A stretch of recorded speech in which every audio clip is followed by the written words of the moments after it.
This is the Authority Company Podcast, conversations with leaders who are designing our future. Hola, I'm Joe Pardavila, and my guest today, John Bielinski Jr., went from Marine and practicing emergency medicine physician assistant to almost losing everything he cared about. His book, How to Correct Your Life, grew out of divorce, addiction, and a brutal look at the man he had become. This episode cuts into what happens when discipline finally meets emotional truth. John Bielinski, welcome to the podcast. How are you, sir? Joe, I am fantastic. I appreciate being on. Thank you for having me. You're very welcome. Happy to have you. And so I want to start by talking about the idea of like the forms of who John Bielinski is, because you're a Marine, ER clinician, you've done Ironmans, yet on paper, that seems like John Bielinski's got his life straightened out. And I want to start by, before we get into the nitty gritty about your life, but what happens to high performers like yourself that you're missing something? Because it seems like those three things I mentioned require a lot of what most people lack, and that's discipline. And that's having a North Star, knowing where they're going. Yet, for whatever reason, folks like yourself still find struggles. Shit still happens. What do you think it is about folks like you that have accomplished so much still are lacking in certain areas? Is there something that you've taken away from like going through this experience of living your life and writing the book? Yeah, it's a really, really good question. I can speak for myself and being part of entrepreneurial groups. Couple drivers that can be off. Okay, first off is asking, what is your primary driver? What's your fuel? Is it ego? Is it ego? I want to be important. I want to be significant. I want to make something of myself. I want to make so much money. I have an outcome. Or is it altruism? Am I really trying to be a servant? And I can look at my own life and go, I went through a journey there. I went through a journey where, the first third of my professional career was ambitious. I got to make something of myself.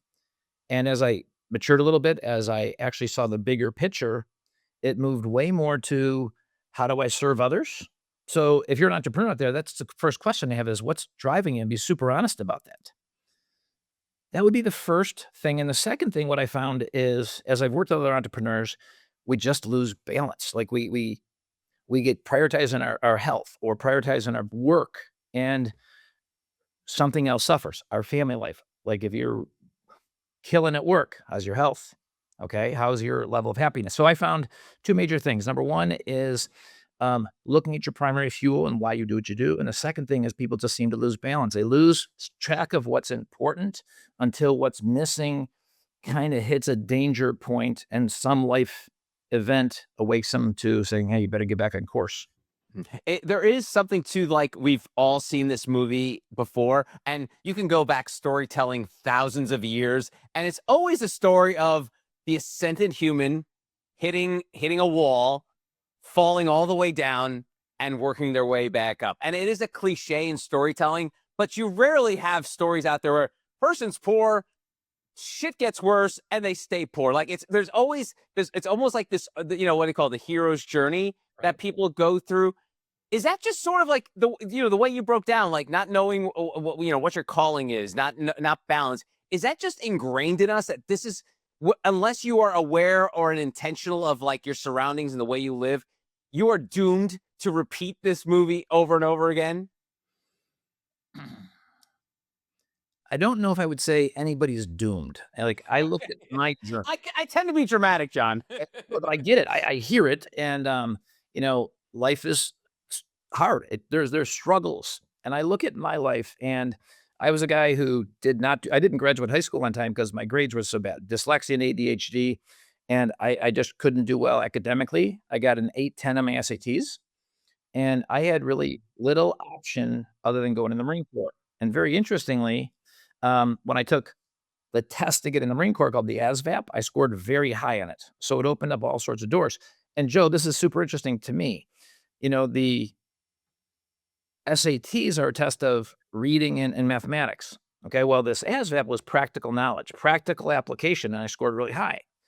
And so that gave me tools. Being in the Marine Corps and being in a combat unit in Desert Storm and a specialized weapon system, I was privileged to be an anti-terrorist at NATO headquarters for 2 years. So that taught me a bunch of tools that I took into college and took into medicine that made me very effective. Now, when it comes to the hero's journey, my first job after a year working in the emergency room, I was fired from that job. And it was horrible, man. I got called into the office by the medical director, and he basically said, "We want you to find a new job. And if you leave quietly, we'll give you good references."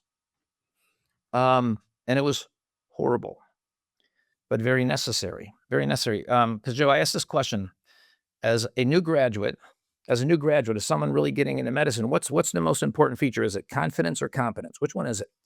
And I put some effort into that question. I really thought it was confidence.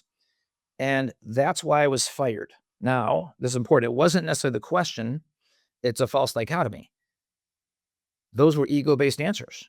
What's more important, my confidence or my competence? No, what's more important is how do you serve the patients that are in front of you? How do you work with your team? And I was living so full of ego. So, my friend, me being fired was one of the best things that ever happened to me. But it sure hurt at the time. Hmm. And you write in the book about building a life that looked impressive on paper but felt hollow inside, are the words you use. What did your life look like on paper during those periods that, to the outside world, like, as John Bielinski's killing it. But what did your body know that, talk about your ego. What did your body know that your ego kept ignoring? Great question. So for myself, had the wife, had the 2.3 kids, the picket fence house, everything looked very good. Um, Prioritizing my work. My work was my calling. People in life, your job is either a calling, it's a career, or just a job, right? So, and there's nothing wrong with that. But for me, my medical career was my calling, and I didn't quite see the relationship with my wife slowly decompensating. Like when things, like if things get really bad all at once, you take action, right? But when it gradually goes down, sometimes you miss it. And the same thing happened with my health. I was so focused on my career, my health wasn't a priority. And wearing scrubs all the time, scrubs are very forgiving to the waistline. Right. So for me, I noticed there was just like I was killing in one area, and I started lecturing nationally and getting, just really being high desired, but I was neglecting some of the most important things in my life. And if you're an entrepreneur out there, can you identify with that? Can you identify with one area of your life you're killing, two areas of life you're killing, but other areas are really out of balance? And that's what happened to me.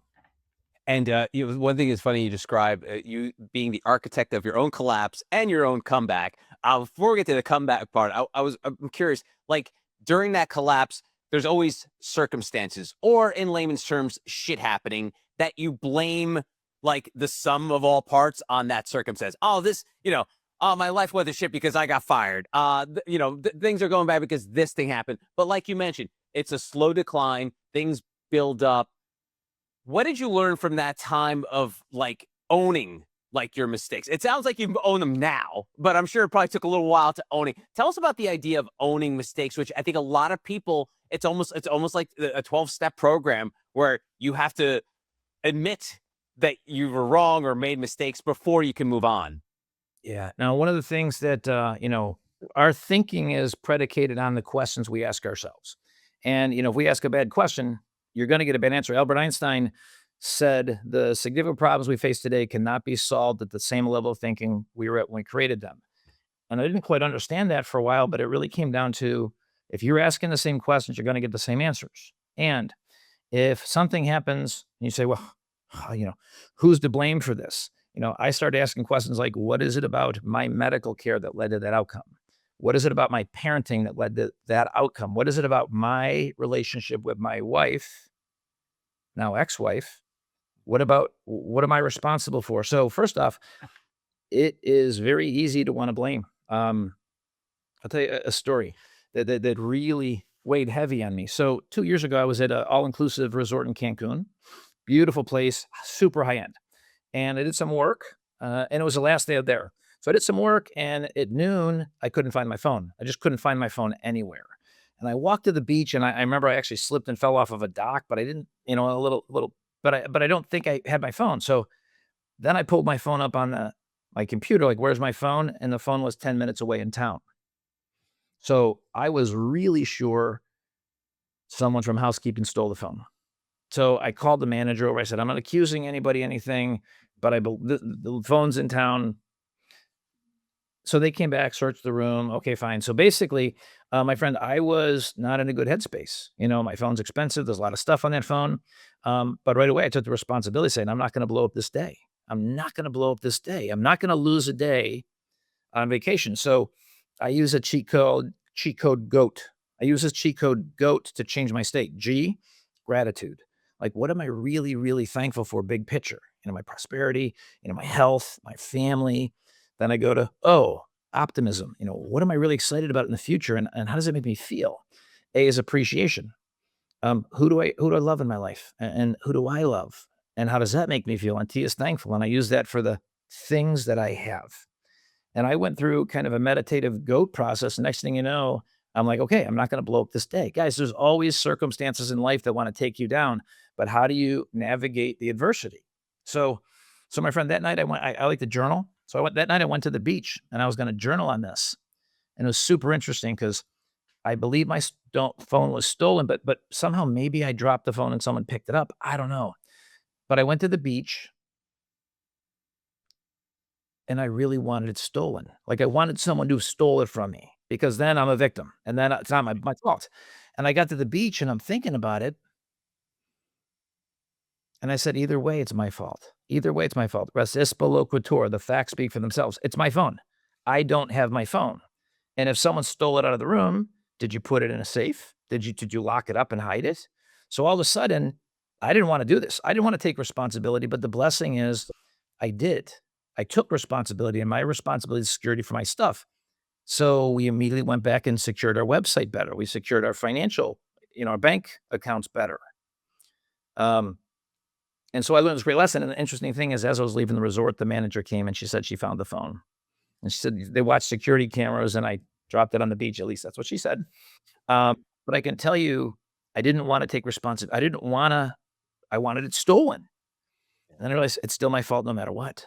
Taking that responsibility will change your life. And it has changed my life. On that subject of responsibility, you mentioned your ex-wife. You're clearly an open book, pardon the pun. Out of curiosity, when all this was going down with like your job and your marriage, did it become a blame game where like, oh, the reason I'm struggling at work is because of my wife, and the reason I'm struggling at my marriage is because of my job? At what point, you mentioned that story there, but at what point in your life were you like, I have to stop blaming everything else but me? Boy, I think that's been a journey. And I think there's certain areas it's easier to take responsibility for than others. I think within a relationship, um, obviously we have to look at ourselves and say, how do we evolve to our best self? But I can tell you, when I was married, um, we had competing interests where I was really dedicated to my career and she was really dedicated to the kids. But we didn't prioritize each other. And were we blaming each other? I'm sure we were. I went through a period, 15 years ago where I was drinking a lot. And that seemed to, no, there's no question that created amazing amounts of stress within our marriage and within my life, my professional life. So me, stopping drinking and really getting control of my life was absolutely essential to the growth and the spiritual development. Like you said, any 12-step program, anything in life, if you don't fully define the problem and own the problem, you can't fix it. Okay. You can't possibly fix your finances if you don't have a detailed inventory of your products. Okay. And, you know, getting, getting away from alcohol, getting sober was absolutely essential for ownership, growth, peace. You talk about having kids, and I don't have kids, but one thing I always worried about, like, is passing my shit down to them. And we all see this in families, and if you've had siblings, you'll be like, if you see a sibling do this, I'm like, oh, that's so mom. Or you see your brother do that, oh, that's something straight out of dad. With all of the stuff that was kind of compiling in this soup of trauma that you were creating, did you worry? Do you still worry of the things that you've done, the acts you've taken, the way you've performed will have a ripple effect to your kids where like 10 years from now, like, oh boy, same thing dad did, I'm doing it now. And we've all seen the studies about addiction being passed down Sure. genetically. But I'm not even getting to that. I'm just talking about in terms of traits and acts. Is that something that's weighed on you? Well, it's not. It's not. I realize everybody who looks back at their parents draw the good and the bad, and a lot of it's a narrative that we tell about ourselves, and we tell, "Here's my story, and this is how I see it." My mom and dad, they were good parents. There were some struggles, but I look back and go, they did the best they could with the resources they had, and I look at myself, and I was a good dad. I love my kids tremendously. I was not their friend. I was their father. Okay. I wasn't up to be the friend. I was going to prepare them for the zombie apocalypse. And of course, I made mistakes. Of course, I did, especially around the last couple years of my drinking. And do I become concerned about that? Any parent who didn't, um, I think that would be a little bit challenging for me.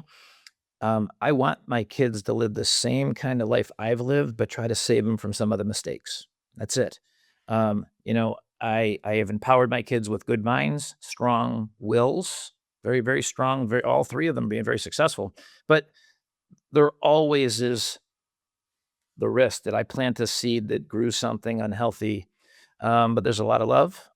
My ex and I, we get along wonderfully. We co-parent wonderfully, and we're supportive. Like we spent Christmas together and Christmas Eve, and the kids see that united front. So there is always a concern, but then again, there's a lot of love and open communication to do the best I can to heal that. One more thing about the kids, because you write about missing moments with your children.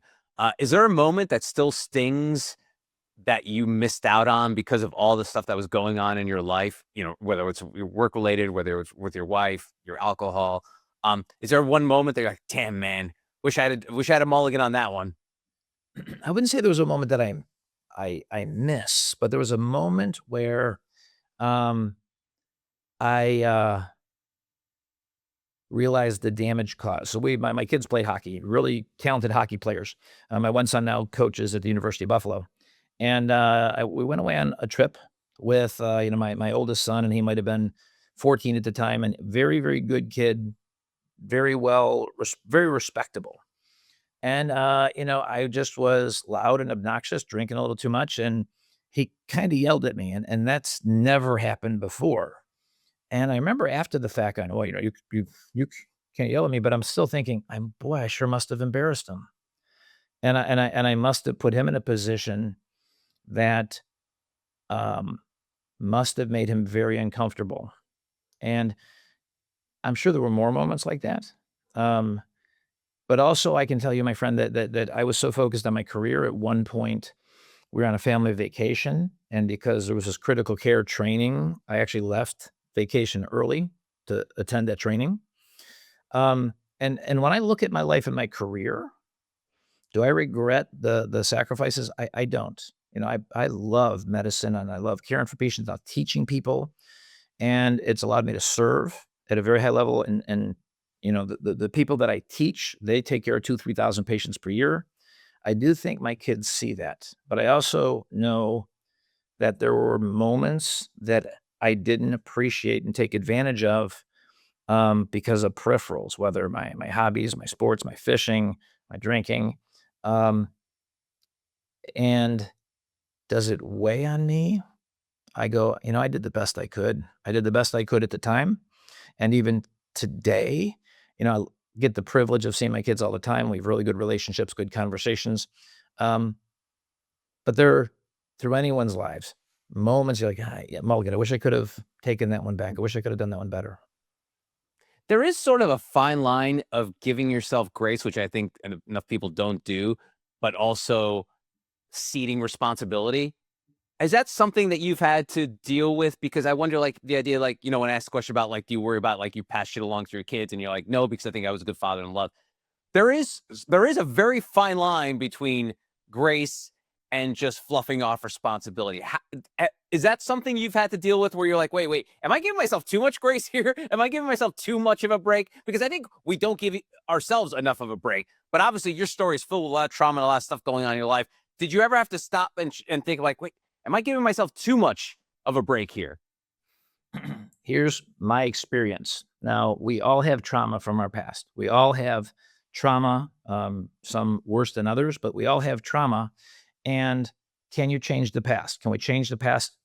Of course, we can't. But can we change the narrative? We could. We could.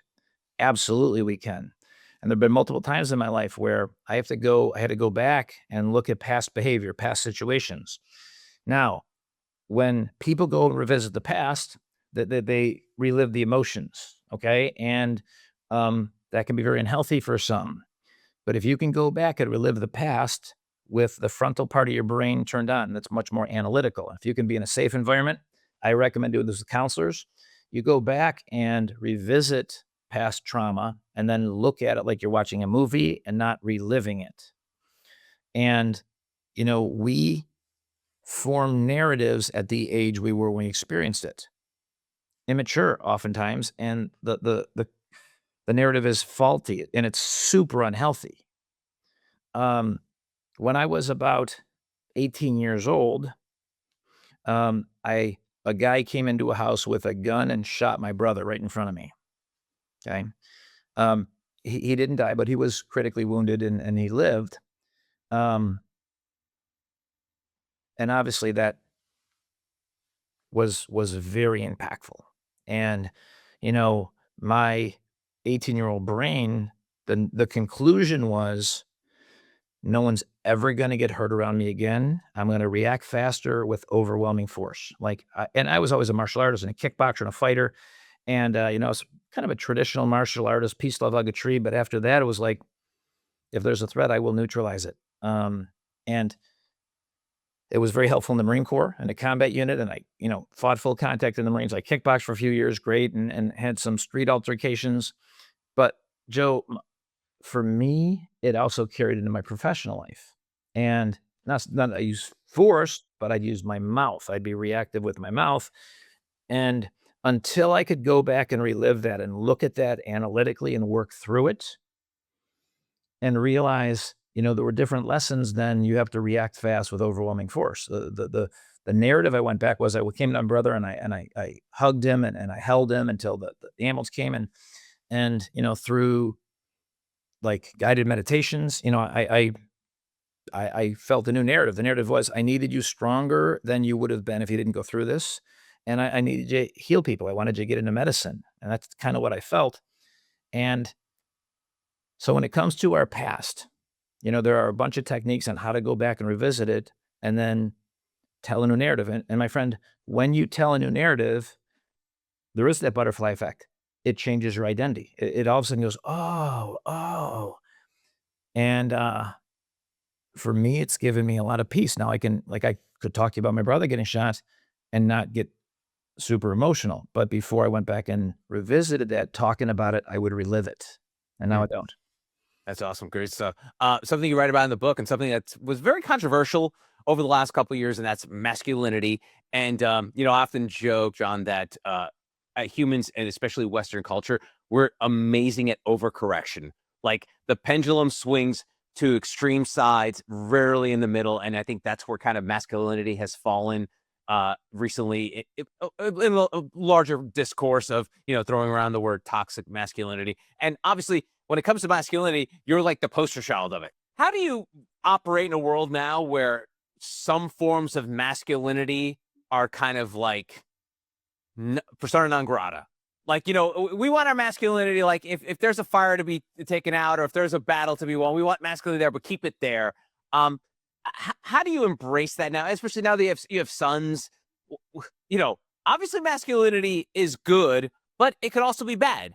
It's, again, finding that middle ground. Tell me about your relationship to masculinity. Before I answer that question, let me just pose a different question and then come back to yours. So if I asked you, what's the difference between influence and manipulation? Like, what's the difference? And for me, it comes down to motive. If I'm trying to do something to serve both of us, well, that's influence, and that's universally acceptable. Manipulation is selfish. It's about me and universally despised. Okay. Now, when it comes to masculinity, being an alpha male, being a strong male, and this is my perspective, is that you know, men need to lead. Men need to lead, whether it's your family, whether it's your spouse, whether it's a business. I feel like today men need to lead. They need to be strong in their mind, in their spirit, in their body. Okay. When it comes to masculinity, um, my big question is what's the motive? Okay. Now, I've seen myself at times in my life be masculine, but it was kind of a selfish motive. And over the last 5, 10 years, when I have a partner that really embraces kind of this feminine submissive side and defers choice to me, it's my honor and privilege to take that.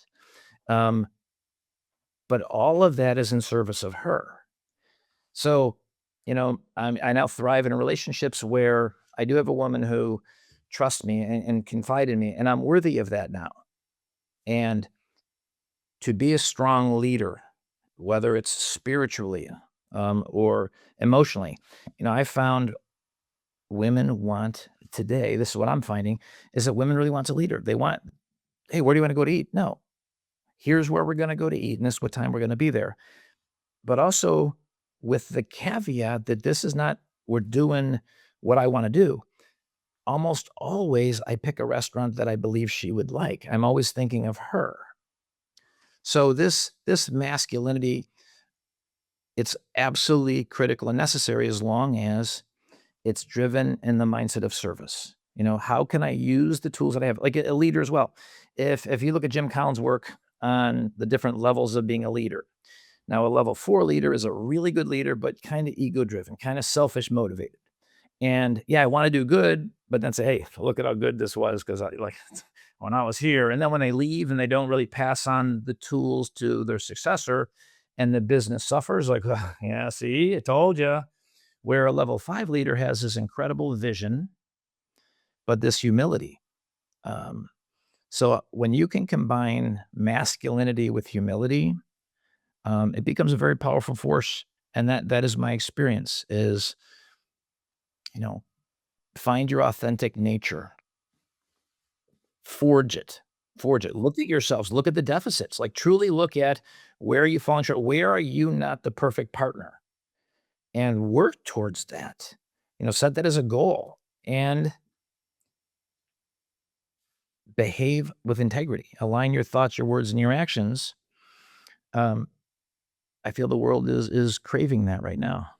That's well said. Really good. It's funny because you had me thinking because the idea of the motivation behind the masculinity, which I think it's something people don't really talk about, and in a way it sort of kiboshes that whole idea of mansplaining. Because I'll be at the gym sometimes, John, and I'll be like, "Oh, that woman over there is doing this move, and she's not doing it right." But if I go over there and say something, am I mansplaining? And for no other reason, I want to help the person, but like we now live in this world where if a man wants to, to give advice to a woman, it's quote unquote mansplaining. And again, I think it all comes down to the motivation. If you're mansplaining to make yourself look like a big shot or to feed your ego, yeah, okay, that's mansplaining. But I don't think you could. It's almost like the toxic masculinity brush. You can't paint everything with that without knowing what the person's motivation is. And then sometimes that requires nuance, which another thing we're not very good at, John, and that is nuance. Yeah. One of the great tools in my training is to have people understand this premise that coaching without vision is manipulation. Coaching without vision is manipulation. So what does that mean? If I'm going to try to help someone coach them, I better know exactly where they want to go. Like in medicine, if a diabetic comes in, before I start telling them how to take care of themselves, I better say, what do you want from your health? What are your expectations of your disease? And how may I help you? And my job is to educate to some degree, but then realize here are the options. Okay, you really need to eat a low carbohydrate diet and check your sugars 3 times a day. And you got to do this. I really don't want to exert that much energy. Okay, so what do you want to do? So I have found, as I started lecturing, nationally and internationally, I have found that stories are a great way to teach. They're a very, very powerful way to teach. And I had to look at the tools I'm using over the years to go, wait, why am I telling that story? Is that truly to serve the audience, or is it a humble brag? Is like, yeah, okay. And when I would go over to, coach some girl at the gym, what's my motive? Am I trying to be a big shot? Am I trying to meet her? Um, and I have found when I'm in doubt, I'm not sure which one this is. It's better to leave it as it is. I have to be one of the things that I would challenge anybody. This is one of my most powerful tools of growth is the understanding of something as we are not our thoughts, feelings, or emotions. That's not who we are. We are the awareness of those things. We are the awareness of our thoughts, our feelings, and emotions. And when all of a sudden an emotion comes to me, that emotion doesn't possess me. That is a part of me, and I can look at that emotion and separate it. I can detach my ego from it and say, wait. I am triggered. What part of my ego is invested in that? And Joe, I can tell you, man, when you start just kind of honing in this awareness, wait, I'm angry right now. Why am I angry? All of a sudden, it almost makes the emotions disappear because now it's not taking over my whole body. And Joe, a cheat code that I use is ABCD, ABCD. So A is awareness, aware of what you're thinking and what you're feeling. Be aware of it. A, B, breathe. C is stay calm. And D is detach. Detach my ego from this incident. It's been incredibly helpful to me staying grounded and making smart decisions. That's great. Good stuff. All right. John, I always wrap up these conversations taking folks behind the dedication of the book. And you dedicated to Justin Richardson, a man whose belief in this content ran deeper than words on a page. Tell me why it was important to dedicate it to Justin. So Justin's my COO, and he's been with me for a number of years through some high times and some really low times. He is the kind of employee that you can't really pay for. He's invested. He would take on projects and even suggest projects that were not in his best interest. If I agreed to it, it would mean a lot of work for him, but it would be good for the business. He had been pivotal in the book. So in the genesis of the book, where we actually hired, again, Mark Levy, he was the marketing director for Simon Sinek, who actually launched his Start With Why program. So this guy is just a genius. And we had multiple calls to refine the content and really make sure it was what spoke to people in a very effective way. I mean, Justin was on every call, highly invested. So Justin has not only been a workhorse between, hey, Justin, I need you to take over the finances. Got it. And you do a good job. Hey, Justin, I need you to take on the marketing. Okay. I got it. Infuse artificial intelligence to make the customer service better. So Justin has been a friend, but a great employee. We've had our highs and lows, but the thing is we're both men of integrity and we can talk to each other and tell the truth, the hard truth, but I still look at this guy and think he'd help me hide a body if I needed him. So he's been a very, very good employee. Very, very proud of him. He's a great husband and father, and he's been a wonderful team member of my team. Awesome. Well, you can read all about it and How to Correct Your Life, practical tools for those who lead, fight, and build. His name is John Bielinski Jr. John, thanks so much for your time. I really appreciate it. Joe, thanks, brother. I really appreciate you. And that's going to do it for this episode. If you want to find out more information about John and our other amazing authors, go to theauthoritycompany.com.